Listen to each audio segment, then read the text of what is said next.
Jamen altså, det er, at hvis man nu mangler en kæreste, så kan man jo gå ned i et telt og finde sig en dejlig sød kæreste.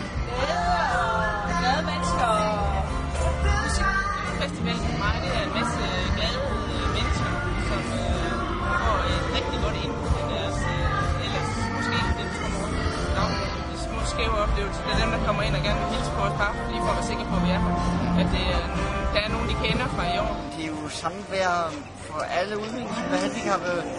Det er hygge. Det er god musik. Det der kick, man får af at komme herop og se, at de bare nyder det, og de har bare en fed fest, og at få lov at være en del af det, det giver mig bare en totalt fed energi. Så. Det er gode vejr her.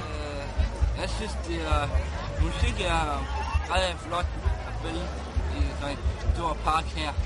Det bedste, det er faktisk det hele næsten. Jeg hører masser af solister, og de synger.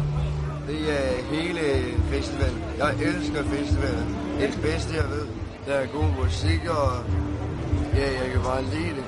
Jeg elsker festivalen. Jeg kan godt lide musikken og brødene og sådan ting, det viser rigtig godt. Og så er det fedt at være her. Fordi alle folk de er så glade og tilfredse og godt humør og hygger sig uanset om det regnvejr eller blæser eller det er koldt. Eller de hygger sig.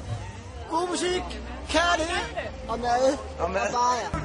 At folk hygger sig, og solen skinner, så det er det. Det er et godt sted at komme, hvis der er nogen, der søger kærester, og det kan man blandt andet gøre sådan her. Og jeg har indtil videre fundet 17 piger, og 14 piger fundet og fået deres numre.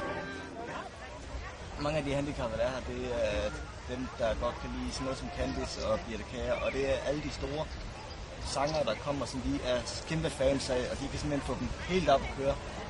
Selv Candice kan få ham til at køre så højt op, at han bliver helt dårlig af det. Uanset hvordan vejret er også, og musikken er fed. Og Helt vildt.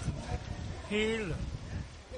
Jamen hvorfor er det det? Det handler vel bare om at kaste blikket lidt omkring og se på mennesker, ikke? Altså, det publikum her, de lader sig altså ikke slå ud i samme grad af for eksempel værliget, ikke? Som kan gå ind og drille, som har drillet den her festival gennem de seneste par år. De står glade i lange køer med store smil på, og når jeg går rundt på pladsen, så er det jo store krammer, og det er en helt unik festival, og meget, meget glad.